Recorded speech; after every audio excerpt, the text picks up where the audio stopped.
Namaste. In this video, we will look at folders and why it is a convenient practice to group your dimensions and measures by folders.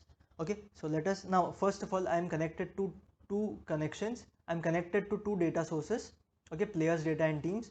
Players data is information about all the players, and teams information is the information about, and teams dataset is the information about the club that they play for.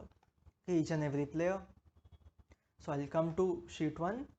Okay, so now currently if I just drill this up and drill this up, okay, drill this up, now I see that I have two separate tables, and if I click here it says that it is grouping by the data source table, and hence I am seeing two tables here, and it is grouping all the columns for each of the tables under the table name. Okay, so if I do not want this behavior, for example, if I have 3-4 tables, 3-4 different data sources, then it might become little bit inconvenient to just go through all of these names and try to figure out which one do you want in a visualization. So a better tactic sometimes is to group by folder. So when I say group by folder, now since I haven't made any folders, all of them will be just one single list of dimensions and measures. Now what are dimensions and measures? Well, the blue ones, if you see this hovering, this is blue, so this is a dimension, and the green ones, these are the measures. Okay, so if I just try to drag anything up or down, you see this dimensions and measures, this line, this small line is dividing dimensions and measures. Okay, so dimensions are qualitative in nature and measures are quantitative in nature. Okay, so first of all, to create a folder, now I have these measures, these green ones, I have so many of these measures.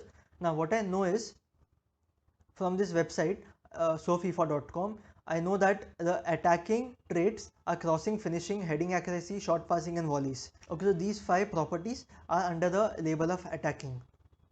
So now they are currently, now if I check here, they are now sorted by name, but if I sort by data source order, now it is a little bit easier for me. Okay, now why is it easier? Why? Because I see crossing, finishing, heading accuracy, short passing, volleys. So crossing, finishing, heading accuracy, short passing, volleys.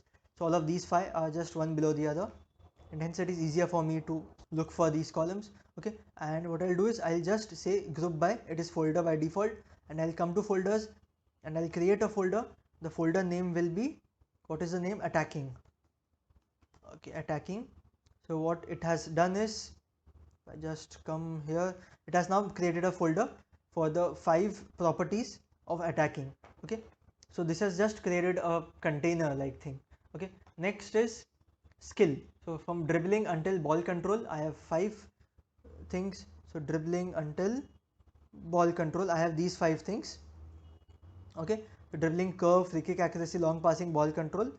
So all of these 5, I can click on any one of them. Folders, I can either add to an existing folder or I can create a new folder. I can call this skill, and in this, now they have been removed from here and they have been moved to this particular folder.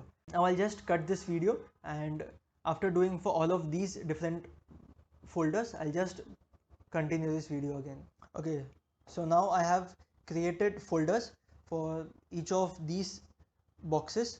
Okay, and hence now my data is a little bit more organized, more segregated, and I can create even more folders. For example, I can say for all the currencies in my data, in my columns, I want one single currency folder. So I have this release clause, euros, value, wage, and I also have one more here which is present in this transfer budget. Currently it is a ABC column because it has a euro symbol and a million symbol, but it can be added into the folder. So I'll create a folder. I can say currency. Okay, so now all of these 4 currencies have been added into this folder.